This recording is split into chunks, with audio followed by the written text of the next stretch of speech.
Boa noite, pessoal. Estamos aqui novamente para explicar sobre sistema e forma de governo no país que pretendemos, ou seja, na forma de governo que nós pretendemos.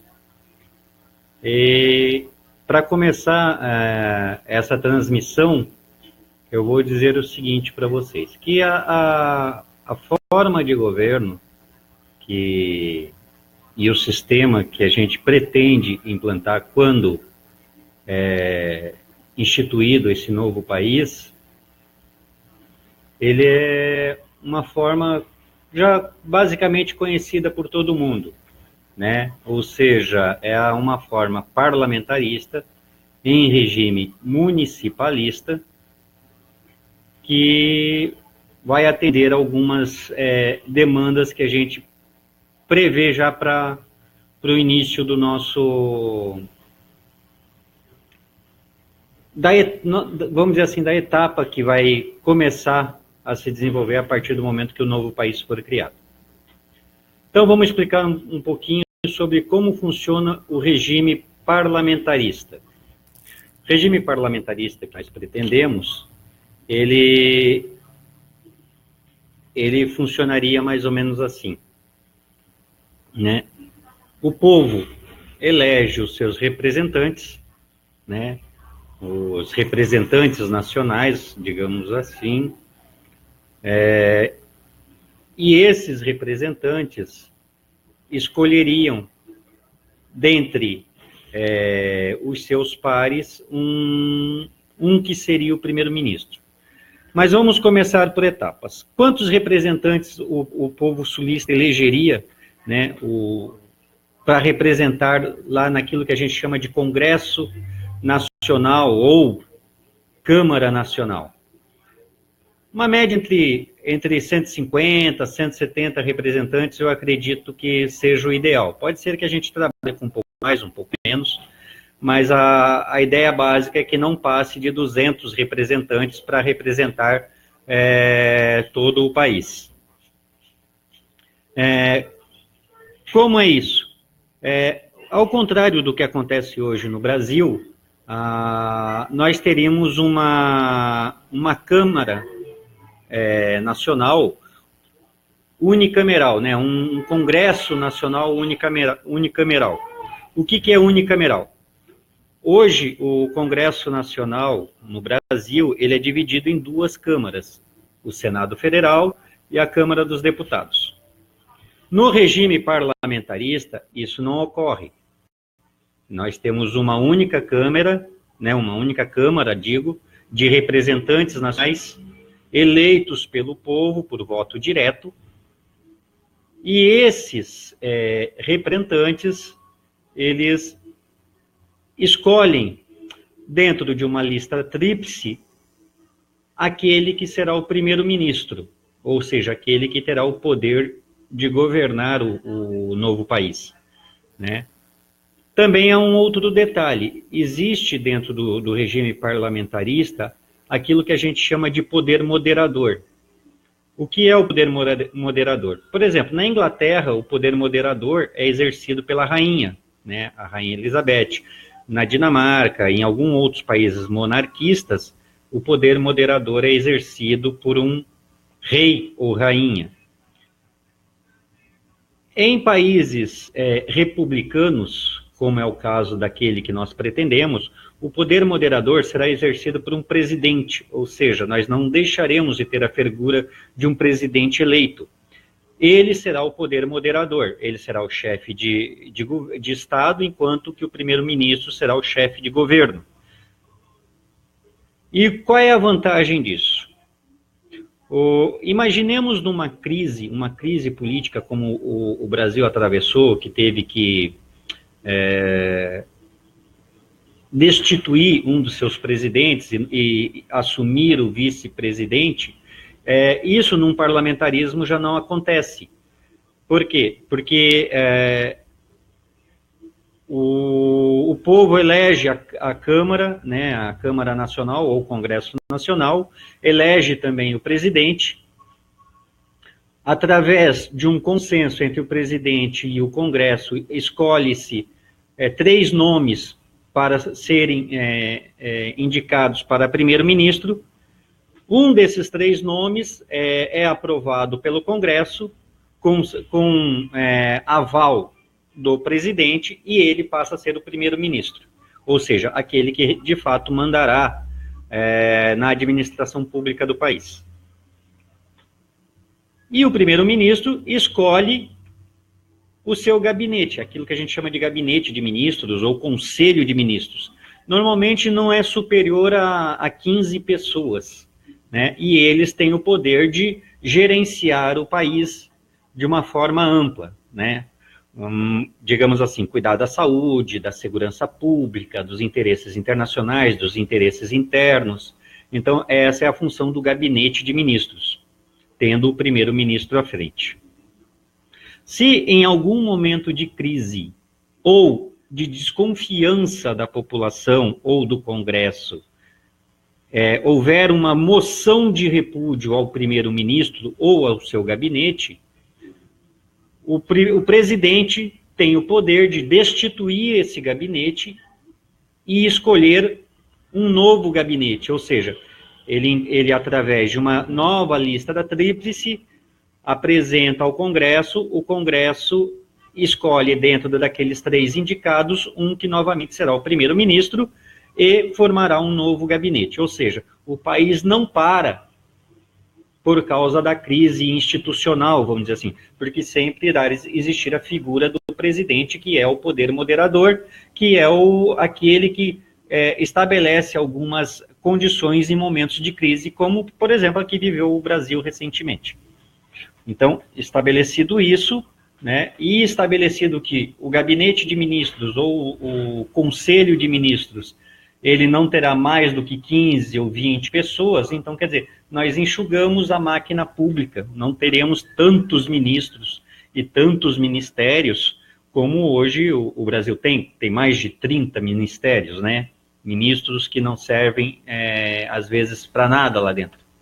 Então, quer dizer, vai existir os ministros, mas dentro de cargos chaves, de cargos específicos, para ações específicas e estratégicas, né? Sem o comprometimento de ter que colocar alguém lá só para agradar politicamente alguém, ok? Então, funcionaria basicamente assim no parlamentarismo que nós pretendemos. Além disso, existirá também a ideia que nós defendemos é que exista também um conselho nacional de municípios, né? Por quê? Todo gestor municipal eleito ou contratado pelo município, ele se reúne com os seus iguais lá num conselho e eles também, através de resoluções específicas, propõem ao Congresso algumas leis que beneficiarão um grupo de municípios ou todos os municípios. Se chama as leis nacionais. Óbvio que, dentro de um regime parlamentarista com sistema municipal de administração, quem manda, de fato, os municípios, de maneira geral. Então, tudo que se arrecada no município, fica no município, encaminha-se apenas uma parte lá para o governo central, mas a grande base mesmo fica dentro do município. O município vai deter a maior parte do poder. E tanto que vai deter a maior parte do poder, que ele vai determinar as leis que, para ele, município, são mais viáveis. Leis que podem ser aplicadas num município e que, de repente, em outro município não é tão interessante. Ok? Então, funciona mais ou menos assim dentro desse sistema parlamentarista e municipalista que nós pretendemos, né? Ainda dentro dessa estratégia, o sistema de governo, ele determina que as eleições possam ser periódicas, como acontece hoje no Brasil, ou seja, de 4 em 4 anos, e em momentos de crise, o presidente pode antecipar eleições, ou seja, convocar eleições antecipadas para que a população escolha novamente representantes dignos de você administrar as leis nacionais.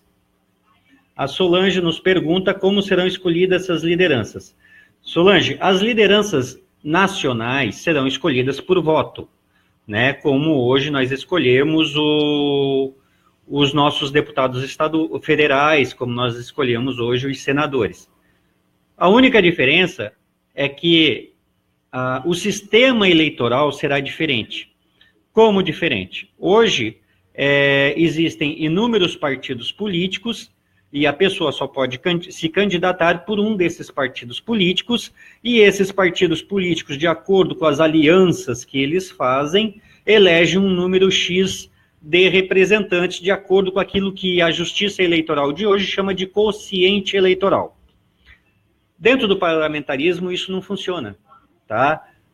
Dentro do parlamentarismo, é proibido as alianças partidárias, e também é permitido a candidatura individual, ou seja, a candidatura de um cidadão que não pertence a partido nenhum.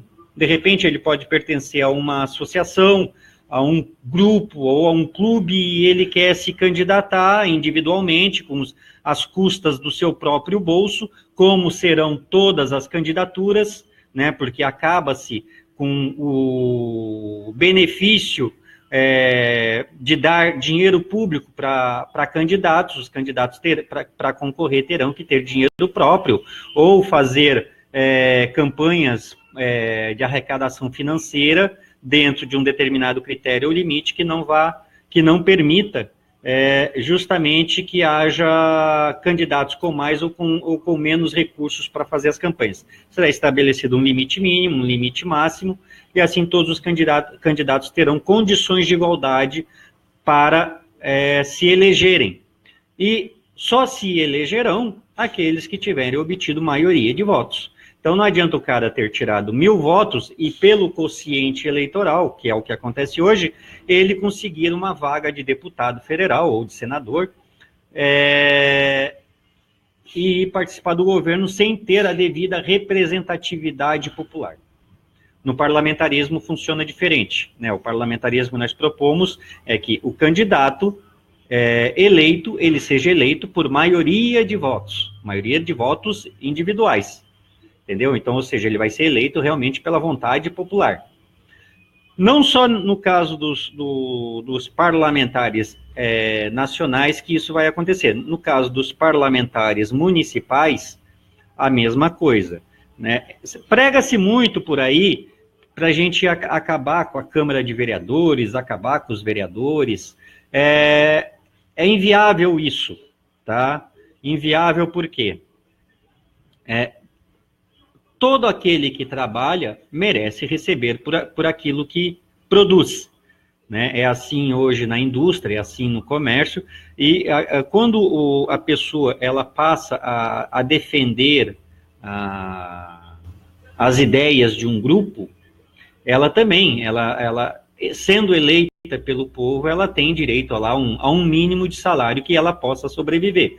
Não serão, é óbvio, esses salários vultuosos que hoje nós temos no Brasil. Serão salários condizentes com a atribuição municipal, né? Então, nós teremos uma Câmara de Vereadores? Teremos uma Câmara de Vereadores enxuta, sem a necessidade de aquele número elevado de pessoas, né? Tem cidades que tem 9, tem cidades que tem 10, tem cidades que tem 15, até o limite de 57 vereadores hoje é o máximo que se comporta dentro de uma cidade. Mas isso não extingue também a possibilidade de se criar um conselho comunitário, onde aqueles líderes, aquelas lideranças comunitárias possam se reunir e, a partir deles, serem estabelecidas algumas leis de acordo com o interesse da comunidade local, ou que beneficiem aquela comunidade ou toda a cidade, se for o caso. Entendeu? Então, nós temos sempre esses dois caminhos para ter de parâmetros. Lembrando sempre, é um regime parlamentarista, um regime sobre a forma de governo municipalista, então o município deterá basicamente todos os poderes que lhe competirem. O poder, ele vai ter poder de legislar a seu favor, vai ter poder de instituir aquilo que é necessário para o seu município. Tanto que uma tese que nós defendemos é que o município ele passe a ter o controle da segurança pública. Hoje esse controle está na mão do Estado, né, aparelhado pelo Estado, mas a ideia é que esse mesmo controle ele passe a ser municipal.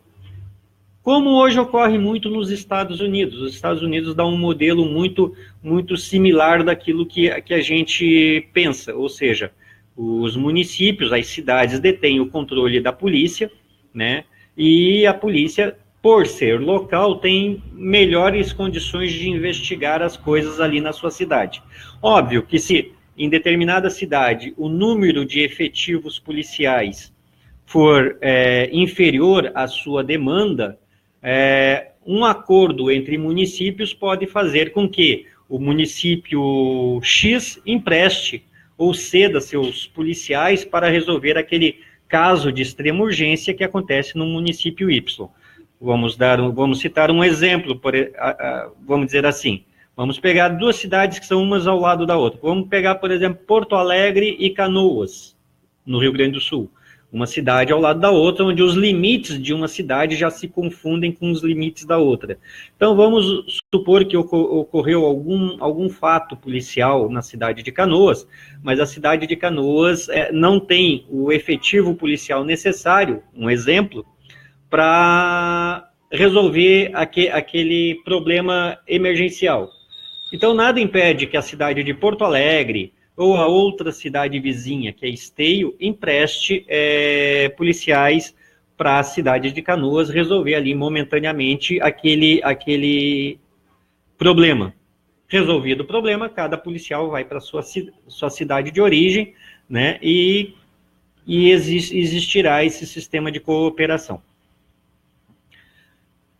No caso dos municípios, existem cidades que poderão optar por eleger o seu prefeito ou por contratar um gestor público. Vai depender muito de acordo com a cidade, tá? Então, quer dizer que você pode eleger um prefeito, sabendo já de todos os trâmites que isso ocorre, né? Ou pode contratar um gestor e esse gestor tocar a cidade. Se tu não gostar do gestor, tu simplesmente demite, sem todo aquele processo burocrático que se chama impeachment, e pode contratar um novo gestor. Assim como ocorre no Parlamento Nacional. No Parlamento Nacional é aquilo que eu falei. Se por acaso o primeiro-ministro não estiver condizente com aquilo que a população espera, o Congresso ou o Congresso pode fazer um voto de uma moção de repúdio, né, ou um voto de desconfiança, como se chama na Europa, e o presidente, que é eleito, ele tira aquele primeiro-ministro, indica 3 nomes que compõem o parlamento para o cargo, o parlamento escolhe, dentre os 3 nomes, aquele que será o primeiro-ministro, o presidente apenas ratifica e esse novo primeiro-ministro escolhe o seu conselho de ministros, que, como eu falei, não ultrapassa o limite de 15 pessoas, porque um país como o nosso, né, como nós pretendemos, ele não terá a necessidade de ter muito mais do que 15 pessoas no Conselho de Ministros, até porque grande parte das atribuições que teriam em nível nacional serão competência a partir de então dos municípios. E os ministros estarão lá apenas para resolver questões de segurança nacional, relações internacionais e determinar alguma legislação em nível nacional. Um dos modelos que a gente toma como exemplo de país, né, observando sempre a realidade e da cultura do povo aqui do Sul, né? E que é um modelo muito enxuto de gestão e um modelo muito simples de governabilidade, é o sistema da Dinamarca, né? Se vocês observarem, a Dinamarca tem uma constituição que já dura aí por volta de 300 anos, tem suas leis secundárias, tem as leis dos condados, das cidades, né? Mas, enfim, ela se administra dessa maneira, administra com poucas leis, porém, é claro, e a cultura da Dinamarca, ela não difere das demais culturas europeias em relação àquilo que nós estamos acostumados, né? O povo sulista, por ser um povo mixigenado, né, tendo, óbvio, sua origem lá no antigo povo Guarani, que são os primeiros sulistas, né? A gente sempre enfatiza isso. Então, quer dizer, a legislação da Dinamarca, no que se refere à Constituição dela, ela é muito fácil de ser adaptada à nossa realidade, à nossa cultura, à nossa maneira de conviver no dia a dia, né? E falando do primeiro povo, né, o pessoal sempre me pergunta, mas por que vocês escolheram o nome do país República Guarani? Muitos falam que é por questão dos índios, né, da tribo Guarani. Eu vou remontar um pouquinho mais atrás, tá?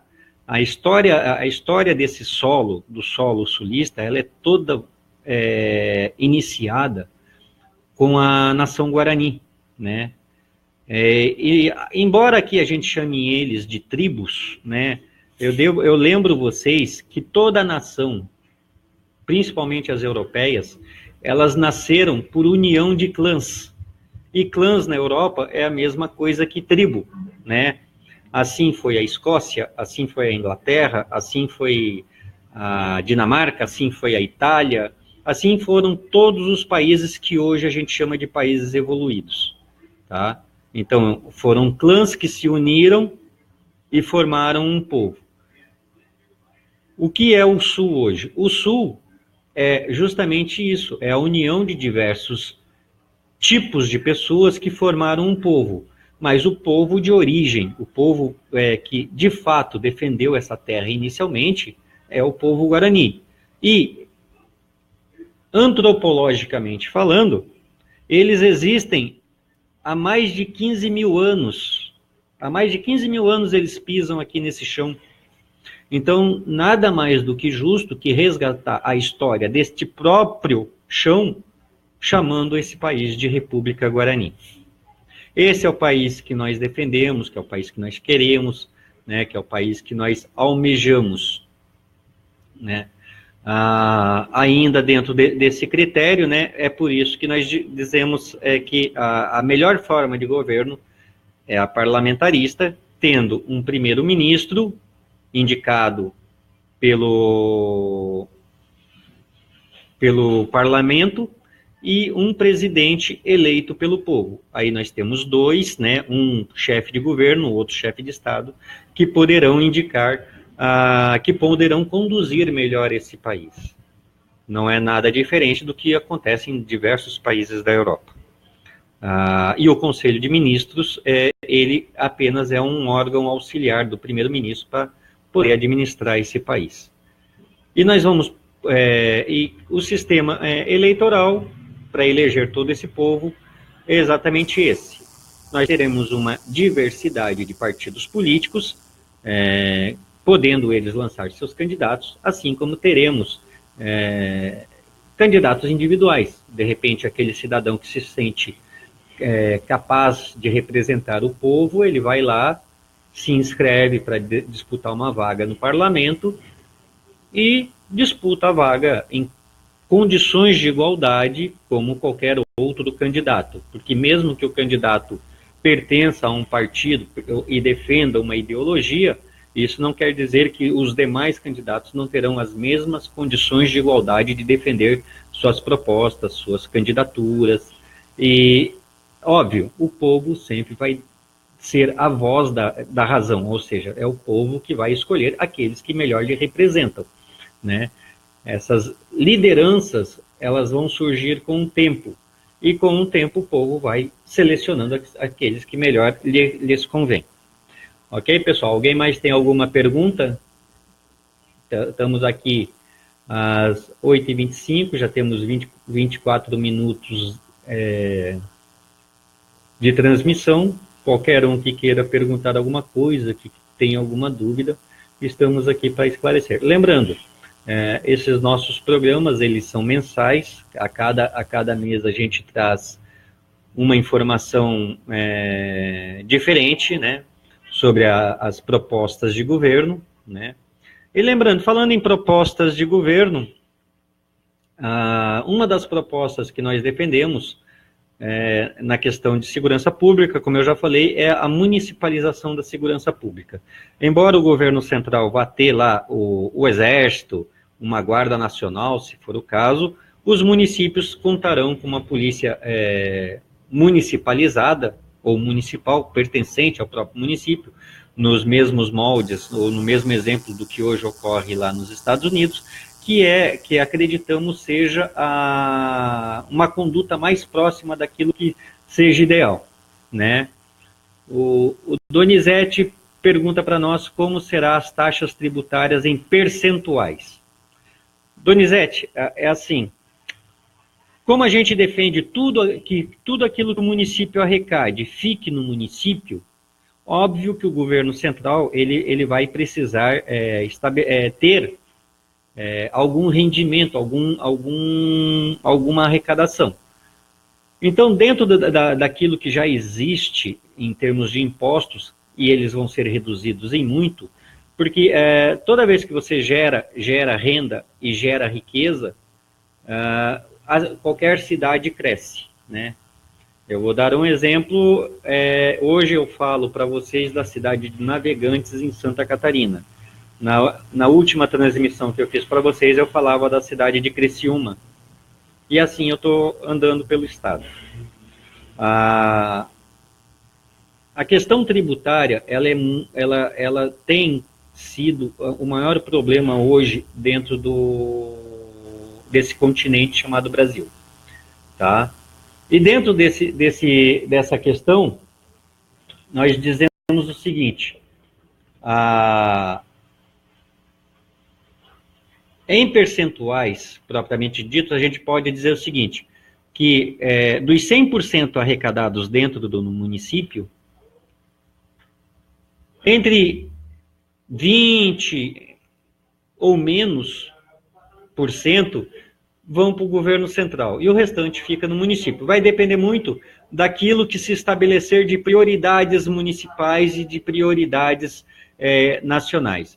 Então, a gente defende muito que o percentual de arrecadação seja dividido dessa forma, que o município fique com grande parte do que arrecada, porque é no município que se gera renda, riqueza, se gera emprego, é no município que as pessoas moram, né? E que o governo central só tenha uma participação nisso para poder administrar as questões nacionais. Então, seria algo em torno entre 15% e 20%, não mais do que isso, até porque o governo central ele será muito enxuto, né? E então não precisará gastar tanto, porque a diferença é justamente essa. Hoje, por que o governo central arrecada demais? Porque é uma máquina que virou um elefante branco, tem muita gente lá, né? E não tem como escapar disso. Então, por isso que eles são uma máquina que suga demais da gente. No caso de um regime parlamentarista para o novo país com um sistema municipal, os valores ficando dentro do município, óbvio, o governo central não vai ter muitos gastos desnecessários, vamos dizer assim. Então, a gente pensa o seguinte, a gente pensa que o percentual vai estar mais equilibrado quando se tratar em termos de arrecadação de impostos. Óbvio, cada município vai determinar que tipo de taxas e impostos vai ter, mas o governo central, possivelmente, um imposto ou dois, ele vai adotar. Um seria o imposto de renda, que é natural, todos os países do mundo tem esse imposto, não tem um país no mundo que não tenha o imposto de renda como sua fonte de renda principal, em termos de governo central, e algum outro imposto necessário à sua arrecadação. Né? Esses impostos, por serem arrecadados no município, eles não terão aquilo que a gente chama de bitributação, ou seja, o município arrecada tudo e o percentual que cabe ao governo central vai para o governo central, entendeu? Sempre assim, ok? Se alguém tiver mais alguma perguntinha, enquanto isso eu vou ajeitar a iluminação aqui que deu um probleminha.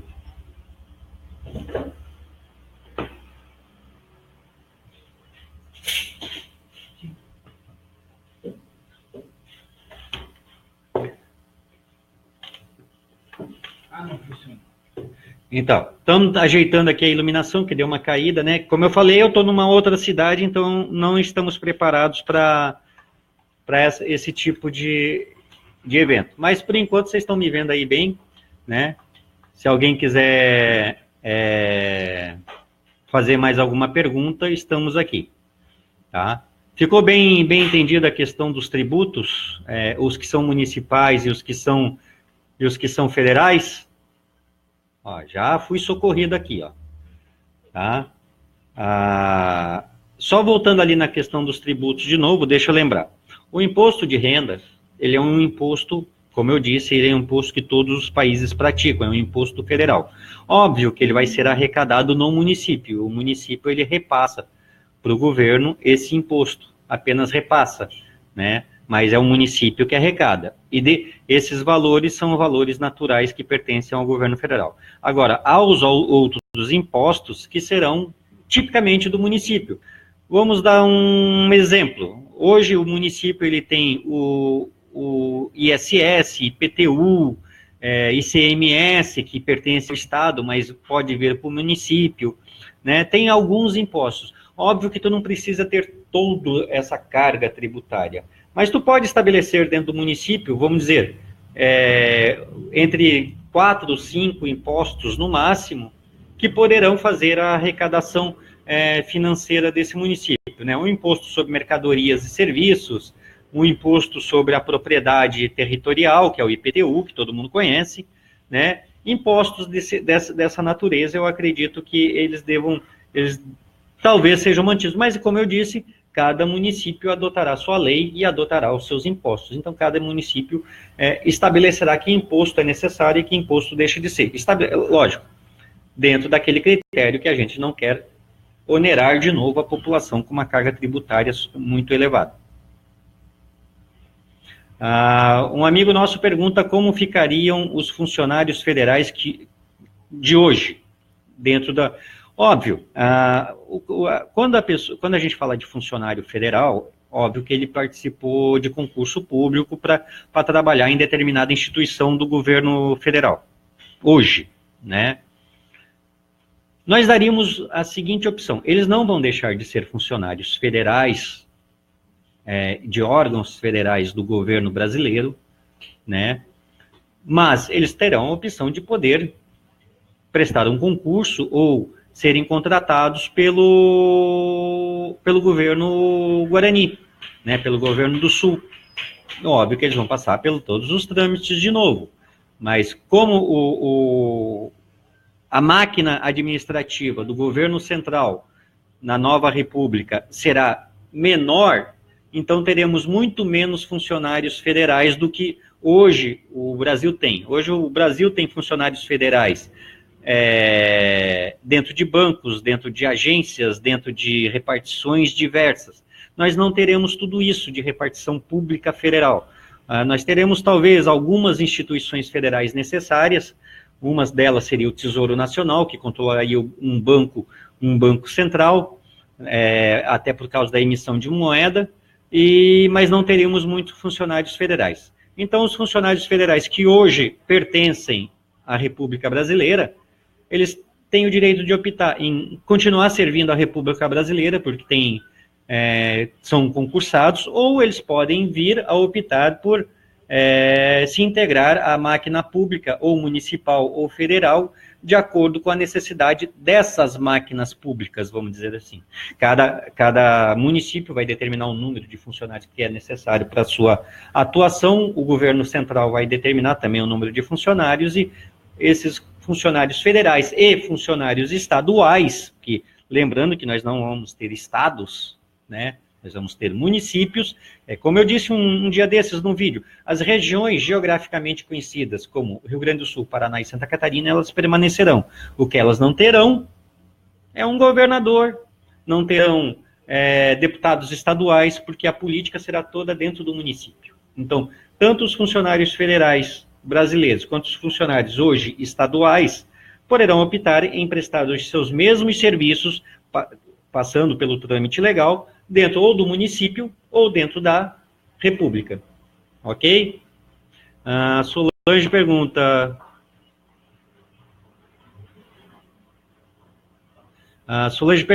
e o que hoje é nacional, como exército, se precisarmos, teremos defesa? E o exército é só um exemplo, né? Sim, todo país necessita de ter um corpo militar, Solange.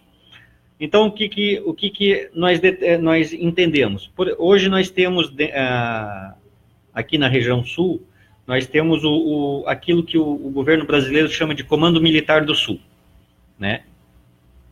Eu não sei dizer para ti qual é a nomenclatura, mas eles chamam de Comando Militar do Sul. Óbvio que essa corporação, ela tem que ser estudada de uma maneira bem delicada. Nós vamos ter condições de manter um exército nos mesmos moldes? Sim, vamos ter condições de manter esse exército nos mesmos moldes que hoje existe exército na Argentina, no Uruguai, no Paraguai e no próprio Brasil. A esses que já estão nesse corpo militar chamado exército, marinha, aeronáutica, a gente simplesmente vai incorporar eles na nova nação, né? Eles vão passar a ser, se eles quiserem, o corpo de defesa da pátria desse lado de cá. Óbvio que se eles acharem por bem, é a mesma história dos funcionários federais, se eles acharem por bem em irem lá para um quartel lá em São Paulo, em Minas Gerais, óbvio, mas se eles preferirem ficar e servir a pátria Guarani, eles vão ficar aqui, vão receber conforme será estabelecido pelo novo governo central. Entendeu? Então, óbvio, nós teremos sim um exército, até porque nós teremos as fronteiras para serem cuidadas, né? E muito bem cuidadas, né? Nós temos um litoral vasto, nós temos aqui, embora nós tenhamos aqui a divisa aqui ao norte com São Paulo e Mato Grosso, ao oeste com a Argentina e Paraguai, né? E ao sul com Uruguai e Argentina, e ao leste com o mar, nós precisamos de uma guarda de fronteira, precisamos de um corpo de exército, afinal nós teremos que defender em algum momento esse território, né? Ou seja, de algum outro tipo de invasão ou até uma defesa enfática mesmo, a defesa de domínio, né? A defesa de defesa da pátria mesmo, né? De resguardo de fronteiras. Então, com certeza nós teremos um exército formado, sim. Se será com o mesmo grupamento que hoje estão dentro do território sulista, a gente não sabe. Pode ser que seja esse mesmo grupamento, pode ser que após uma reforma o grupamento dê uma enxugada ou permaneça no mesmo número, nos mesmos quartéis, talvez, né? Porque quando você fala como é que se diz, em criar um novo país, óbvio que quando tu fala em criar um novo país, tu tem aqui dentro desse novo país muitas instituições que pertencem a um outro país, né? E dentro dessas instituições, né? Deixa eu mostrar aqui a carinha da minha pequena sobrinha, né? Que quer participar aqui comigo. Então, dentro dessas instituições, terão que o governo brasileiro e o governo Guarani terão que sentar na mesa de negociação para poder definir como será o ressarcimento de ambos os lados desses valores, ou seja, aquele patrimônio público federal que pertence ao governo brasileiro, né? Como será, vamos dizer, essa negociação entre o que fica aqui e o que vai sair daqui. O Renato nos pergunta se nós vamos precisar das 3 Forças Armadas. Existem países, Renato, que uma força armada só é responsável por todo o contexto, vamos dizer assim, né? Eu vou dar um exemplo. Os Estados Unidos, eles têm a Marinha, né? Eles têm o Exército e eles têm a Aeronáutica, né? Mas o engraçado é que a Marinha tem pilotos de avião e aviões, tem porta-aviões, tem caças, tem tudo, né? O Exército também tem seus aviões, né? E também tem os seus barcos de guerra. E a Aeronáutica também tem porta-aviões e tem seus barcos e tem seus aviões, tudo, e tem um corpo, ou seja, às vezes quando para quem gosta muito de filme americano de guerra, que tenha envolvimento de guerra, Segunda Guerra Mundial, essas coisas, vão perceber que às vezes você fala que nem um filme muito famoso que passou há muitos anos atrás, o Top Gun, né? Interpretado pelo Tom Cruise. O Top Gun falava de pilotos de caça que pertenciam à Marinha, né? Assim como tu fala dos fuzileiros que pertencem ao Exército, mas eles têm, grande parte deles, eles estão no mar, né? Então, quer dizer, tu pode ter, de repente, as 3 Forças Armadas, ou tu pode ter apenas uma que englobe todas.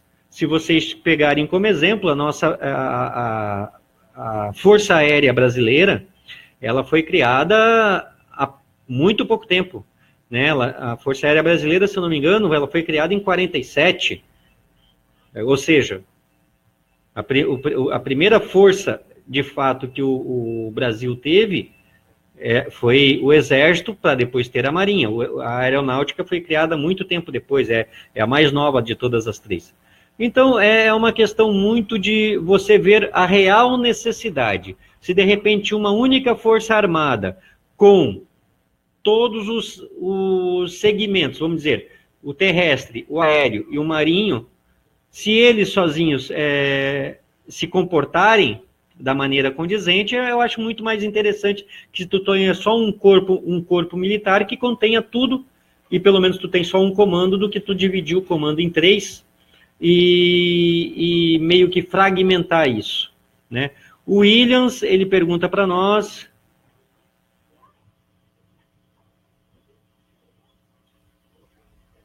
Ele diz assim: acho muito importante ter mais de um movimento separatista do Sul, porque dá mais legitimidade à ideia e aumenta as chances de conseguirmos. William, eu compartilho um pouquinho do que você diz, tá? Eu compartilho muito porque é o seguinte, eu digo o seguinte: deter o monopólio de qualquer coisa, ele é perigoso. Eu vou dar um exemplo. Hoje nós soubemos que vamos ter um novo aumento da gasolina. E por que vamos ter esse novo aumento da gasolina? Porque é só uma empresa que manda no petróleo aqui no país, que é a Petrobras. Ou seja, ela detém um monopólio. E quando alguém detém um monopólio de alguma coisa, se torna muito perigoso, né? Porque é ele quem dita as regras de como a coisa vai acontecer. Entendeu? E quando há mais pessoas falando, vamos dizer assim, que nem no caso, quando há mais grupos falando da mesma ideia, porém de formas diferentes, você tem a opção da escolha, né? Imagine você ir numa feira, né, num supermercado, e lá na banquinha de fruta só ter banana e laranja, e não ter a maçã, não ter a pera, não ter a bergamota, não ter, sabe, a uva, e não ter essa diversidade de coisas que tem. Então é necessário que, e eu defendo essa ideia, que quantos mais grupos quiserem surgir, que surjam, né? Assim como existem os grupos regionais, que lá no Rio Grande do Sul, lá no Paraná, né? Eu defendo que surjam, de fato, vários grupos, porque às vezes a ideia de um grupo não atinge determinadas pessoas, e a ideia do outro grupo atinge. Então, quer dizer, um grupo atinge um grupo de pessoas aqui, o outro grupo atinge um outro grupo de pessoas ali, e com isso a gente agrega. Às vezes as pessoas dizem, dividiu-se a causa separatista. Não, a causa separatista nunca vai se dividir, ela é uma só e sempre será uma. O que se divide são os grupos de trabalho, né? É como numa empresa. Uma empresa, ela tem sua linha de produção, sua linha de embalagem, sua linha de expedição, né? Então, é como numa empresa. Todos os três trabalhando de formas diferentes, mas para uma única causa comum, ou seja, o benefício da empresa.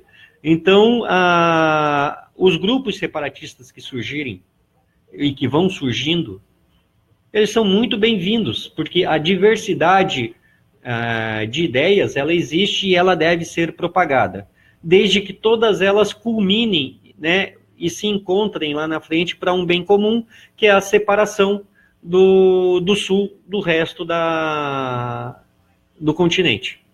Entendeu? Então essa é a nossa ideia. O William Lucas diz que tem um canal explicando o aumento da gasolina detalhadamente, né? E pedem que o pessoal vá lá visitar o canal dele. Pois é, como eu falei, William, o problema do monopólio é justamente esse, porque quando uma empresa determina, eu vou aumentar o meu produto, se ela detiver o monopólio daquele produto, não há muito o que fazer. Tu vai ter que pagar se você quiser consumir aquele produto, né? No caso da causa separatista é a mesma coisa. Se tu tem só um grupo defendendo a causa separatista, detendo o monopólio dela, vamos dizer assim, no fim tu acaba só focando aquela ideia e de repente tem pessoas que não concordam com aquela ideia e pensam em outra ideia, né? E é o nosso caso. Nós da Associação Independência do Sul, a gente defende uma linha de pensamento, né, um pouco mais diferente do que outros grupos, né? E é dentro desse contexto que nós trabalhamos, ok? Ficou escurinho de novo, é como eu falei, eu estou me adaptando aqui, porque aqui não é o meu local de sempre de fazer as transmissões. O William novamente fala da cotação do petróleo, que está caindo, e o preço lá fora está caindo, né? Mas aqui no Brasil está subindo, né? É exatamente isso, William. Eles estão querendo recuperar o prejuízo que tiveram com a Petrobras, com aquela refinaria de Pasadena, enfim, eles estão querendo recuperar esse prejuízo, e esse prejuízo eles não vão recuperar tão cedo, né? É complicado eles quererem recuperar, mas enfim, uma hora eu acho que a coisa vai funcionar da maneira que deve funcionar. Como eu disse, eu não acredito que funcione para esse país, eu acredito que funcione para o novo país. Lá no novo país, vão dizer assim para nós, a gente não vai ter petróleo lá. Tudo bem, a gente negocia com o Brasil. Se eles venderem o petróleo deles do mesmo jeito que eles vendem aqui para os países da América Latina, tá de bom tamanho para nós. Vamos pagar 1,48 o barril, o litro do petróleo, e vamos conseguir vender muito mais barato do que eles estão vendendo para o próprio consumidor interno, né? Sabe? Então, quer dizer, é uma negociação bem simples. Eles vão ter que comprar produtos nossos, nós vamos ter que comprar produto deles, vamos ter que comprar produto da Argentina, produto do Uruguai, produto do... Como normalmente acontece hoje. Nós já fazemos isso.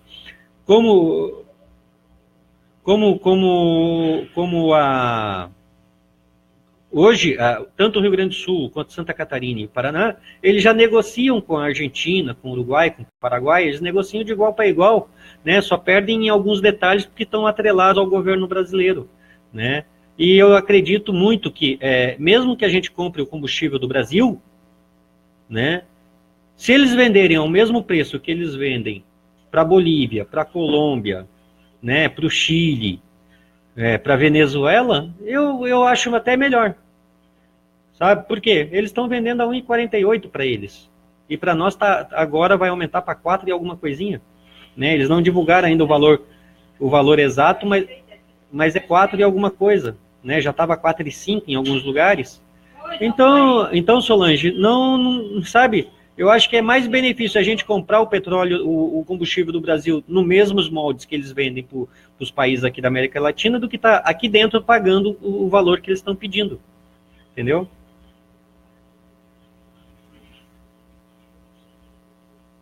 O Williams diz assim, todas as empresas se retiraram, menos a Petrobras. Em menos de 5 anos, a Petrobras vai quebrar de vez. Com isso, vai vir uma crise imensa sobre o Brasil. E eles vão arrastar o Sul junto. Eles já estão arrastando o Sul há muito tempo, William. Né? Nós estamos nesse impasse já há muitos anos. O Sul, ele tem produzido, tem feito sua parte, mas a carga tributária sobre o Sul é tão grande que, por exemplo, um estado rico como o Rio Grande do Sul não consegue se recuperar, entendeu? Tá aí endividado, tendo que pagar o funcionalismo público em 2, 3 parcelas. Por quê? Porque, infelizmente, o governo central brasileiro está tirando literalmente de todos aquilo que é de mais sagrado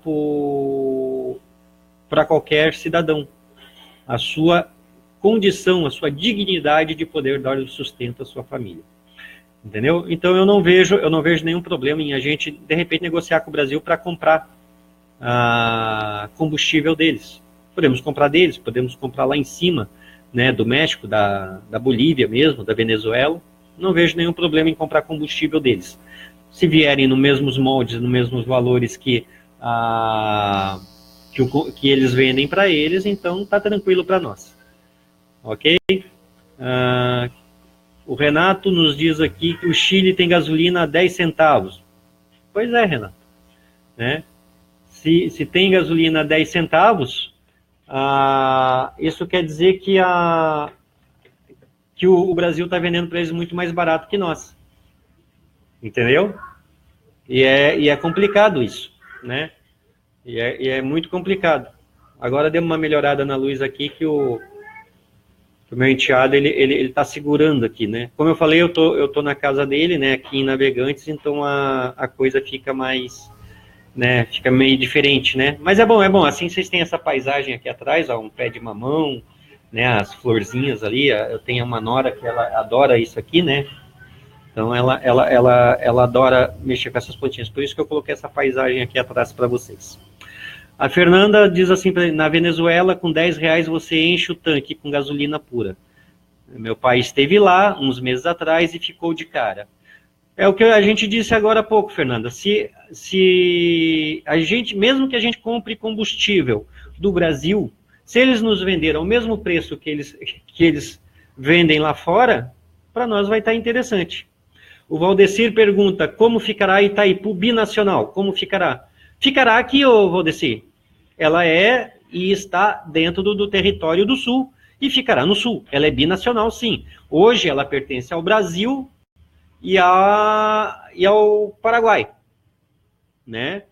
E quando houver a separação, haverá uma negociação entre o Sul e o Brasil e a Itaipu será binacional, continuará binacional, só que pertencendo à República Guarani e ao Paraguai. Entendeu? Tudo, é como eu disse, tudo que é bem público que pertença ao Brasil, que esteja dentro do território do Sul, com certeza nós vamos ter que sentar numa mesa de negociações e negociar com eles. Vai ter um valor X para cada coisa, nós vamos ter prazos para pagar, até porque quando se trata de negociação entre duas nações, sempre há uma terceira nação envolvida, que é indicada como árbitro, né, das negociações, e é assim que as coisas funcionam. Né? Então, a Itaipu binacional continuará binacional, porém binacional, pertencente ao Paraguai e à República Guarani. né? A República Guarani vai negociar com o Brasil e ela vai continuar aqui dentro. Ela está dentro existe uma coisa chamada legislação internacional. A legislação internacional ela estabelece o seguinte, que tudo que está dentro de um território pertence àquele território. Porém, se houver investimento financeiro de um outro ente naquilo que está dentro do território de um terceiro, tem que ser negociado. É o caso da Itaipu. A Itaipu está dentro do território Guarani, pertence ao Brasil, e vai haver essa negociação, e ela vai acabar pertencendo ao povo do Sul. O Williams levanta uma questão bem interessante, a questão da Previdência Social. A questão da Previdência Social, Williams, eu expliquei ela num vídeo há alguns meses atrás, quando um amigo meu que é aposentado me perguntou como ficariam as aposentadorias. Eu vou voltar lá no mesmo caso dos funcionários públicos federais. Tá? Tudo aquilo que tu pagou para o Brasil em termos de Previdência Social, INPS, né, a fins de aposentadoria, a lei brasileira ela determina aquilo que a gente chama de direito adquirido. Né? Então, na época que você tiver completado o prazo para você poder se aposentar, você se aposenta, vai ser um aposentado do Brasil vivendo em território sulista. Né? Então, quer dizer, em relação àquilo que hoje os sulistas estão pagando para o governo brasileiro, vai continuar tranquilo. Né? Até que se crie o novo país, a dinâmica ela não vai mudar muito. Enquanto não se criar um novo país, os sulistas vão continuar pagando previdência, vão continuar se aposentando pelo Brasil, né? E mesmo que se aposentem pelo Brasil, vindo o Sul a se separar do Brasil, isso em breve, tá? Eles vão perder a aposentadoria? Não. Há muito brasileiro que recebe sua aposentadoria morando nos Estados Unidos, morando na Inglaterra, morando aqui na Argentina, morando em qualquer lugar, menos no Brasil, né? Então, quer dizer, isso não se perde, tá? O que é direito adquirido nunca se perde, tá? Mas vamos dizer que tu pagou ali 10 anos de benefícios, né? Tu pode, juridicamente, reivindicar aqueles 10 anos, né? De acordo com a legislação brasileira, tu pode reivindicar aqueles 10 anos que tu pagou o benefício do INSS para questões de aposentadoria. Né? Óbvio que uma legislação pertinente dentro da República Guarani vai determinar se é possível o escalonamento de prazos, né, para aqueles que lá atrás trabalharam e vieram para a República Guarani, vamos dizer, faltando ali alguns anos já para se aposentar. Sobre a moeda, William. Sim, a moeda vai ter que ter uma transição gradual, até porque nós teremos que ter aquilo que a gente chama de lastro, né? Lastro financeiro, porque sem lastro financeiro não se pode gerar nenhuma moeda. Então, eu acredito que ela vai ter uma transição. Se vocês lembram bem, aqueles que são um pouquinho mais velhos, vão lembrar daquela época que foi criada a URV. Né? A URV foi uma transição de uma moeda antiga chamada Cruzeiro para o real. Então foi feita aquela transição que foi uma transição cambial para se equiparar os valores, se vocês lembrarem disso. Então o que vai acontecer agora é a mesma coisa. Quando a gente formarmos a nossa nação, possivelmente a gente vai estar trabalhando ainda com a moeda brasileira, né, o real, até podermos ter lastro suficiente para poder gerar a nossa própria moeda. O nome dessa nova moeda? Não, nós não temos e nem vamos dar opinião sobre o nome de uma nova moeda, até porque há muita coisa envolvida no nome da moeda, né? Uns preferem um nome, outros preferem outro. De repente a gente pode fazer como os australianos, como os canadenses, que tem o dólar. Existe o dólar canadense, existe o dólar australiano, né? Por que não? podemos ter o real sulista, o real guarani, enfim, não muda muita coisa. Solange, as instituições financeiras, elas ficam aonde dá dinheiro. E o Sul é uma mina de dinheiro. Então, as instituições financeiras já tradicionais, com certeza elas vão ficar aqui pelo Sul. Bradesco, Itaú, enfim, né, todas essas instituições ficarão por aqui. Né, não vai ter muita coisa, porque banco fica onde dá dinheiro. E o Sul dá dinheiro. Vão ser criados novos bancos? É possível. Por exemplo, nós teremos que criar o banco próprio, né? O Banco da República Guarani, um banco federal que é o banco responsável para emitir e para direcionar as questões financeiras. Isso com certeza vai ser feito, né? Dentro dessa nossa proposta. O Valdecir fala que, mas esta coisa de pila é piada, né? Olha... Os gaúchos, Valdecir, eles chamam o dinheiro deles de pila, né? 5 pila, 1 pila, 2 pila, 3 pila.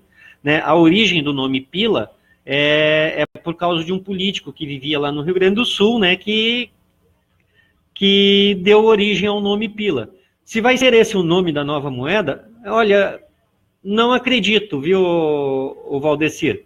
Eu acredito, como eu disse um pouquinho antes, numa transição ainda cambial entre o real e uma outra moeda, que pode ser um próprio real também, né? Podemos adotar o próprio real como moeda, continuarmos como o próprio real como moeda, como podemos adotar um outro nome, né? Qualquer, por exemplo, a Argentina, o Brasil mudaram de nome de moeda durante muitas vezes. Nós já tivemos aqui no Brasil réis, contos de réis, cruzeiro, cruzado, cruzeiro novo, cruzado novo, aí veio a URV, voltou, aliás, aí veio o cruzeiro de novo, voltou, veio a URV e aí veio o real. Entendeu? Então, quer dizer, nós não vamos mudar muita coisa, não. Mas, com certeza, talvez o pila, o nome pila, né, não creio que será uma das propostas. Pode ser que venha como uma proposta, mas não é a nossa proposta, tá? Essa é uma outra proposta. Na realidade, a palavra pila, a origem dela é lá no Rio Grande do Sul, como eu disse, né? Eles têm esse hábito, né? E eles vão continuar a chamar o dinheiro deles de pila, independente de qual nome oficial o dinheiro tenha, né? Vamos dizer, $1 pode ser 1 pila, 2 pila, 5 pila, entendeu? Para eles. Então, independente do nome que o dinheiro venha a ter, com certeza os gaúchos continuarão chamando o dinheiro deles de pila. Ok? Pessoal, o William pergunta aqui, no Paraná tem uma enorme reserva de gás natural, quase tão grande quanto o da Bolívia. Verdade, existe uma reserva de gás natural, assim como aqui no Rio Grande do Sul, William, existe uma reserva energética muito grande, que são as usinas eólicas, né? A região sul do país, ela é muito rica em energia limpa. E o gás natural, ele pode ser uma fonte, assim como era há um tempo atrás, álcool, né? Como combustível, ok? Bom, pessoal, eu vou encerrando por aqui, já deu o nosso tempo. Normalmente essas nossas lives são de 1 hora, né? Passamos um pouquinho. Se vocês tiverem mais alguma dúvida, apenas deixem ali seus comentários na página, a live vai ficar gravada, para aqueles que quiserem comentários, que o pessoal aí da página Independência do Sul vai responder a vocês com muito prazer, ok? Eu dou uma boa noite a todos, peço um pouquinho de desculpa pela luminosidade, tá? Porque, como eu disse, não é o ambiente natural onde eu faço as minhas gravações, né? Mas eu agradeço a todos de qualquer maneira. Boa noite a todos e até uma próxima oportunidade.